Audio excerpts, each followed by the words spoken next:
Guwahati da hayeng ayuk pung mapandagi hauduna pangthokadaba Central Agriculture University Kaugi Assistant Register lobage exam thaba chatkadaba state asidagi candidate singi Alliance Year gi flight khudakta cancel tarakpadagi Imphal International Airport ta Ungkhatnaba Thokhre flight asing ase ayuk pung 8 taba matamdagi Imphal International Airport thadoktuna pung ama pairaba matung ayuk pung 9 da Guwahati yogadabani haidi makhagi lambida chatpa yabagi khudong chaba leitaba amadi Airport Authority na atopa flight ama sinbidabana candidate tararom exam asi thaba phangloi dauri thaudo asige matang da exam asi da saruk yaba chatkadaba Ronald Koba candidate amana phongdorakpada hayeng ayuk pung 8 dagi hogadaba exam gi dama candidate sing Alliance Year gi flight ta ngasi chatnaba sem sabani adumakpu karigumba cancel tawre haibagi information amata mangjongna na pirakpa tawdana Guwahati gi damak chatnabagi airport yoraklaba matungda flight asi cancel tawre hairakpani exam gi damak chatkadaba oibana atopa flight ama sinbinaba airport ki mari lainaba authority da wafam pukhatki adumakpu airport authority na Manipur gi isu khangdana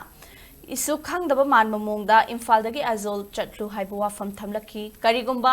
emergency ge anaba pugadaba oirabadi madugi daita kanana pugani exam thagadaba candidate singi yengduna hayeng exam nangnaba atopa flight sinbiyu haina mari leinaba singda appeal tawrakli ningsingba yabadi hairiba Alliance Year gi flight service asi JSC ge January 15 da Imphal International Airport ta nauna hodokhibani अखोई सी अथु मतम दा कोई solution PBU मरमदी अखोई की ओइना career सी यामने important ओय अदुगा सिजिप सिदा लैरिबा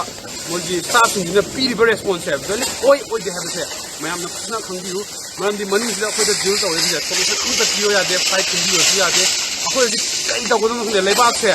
असेंगना यामना system जे कनाना कई चलाइन यामतिना chaos ओइरे अखोई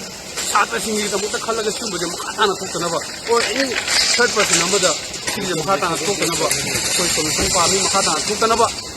कोई अथॉरिटी सिंना सिंगे मेन तंगियो हाइना एंग पुंग मापन की एग्जाम असि नंगनबा मई देनबो अथॉरिटी वगैरह मणिपुर की सरकार वगैरह एनी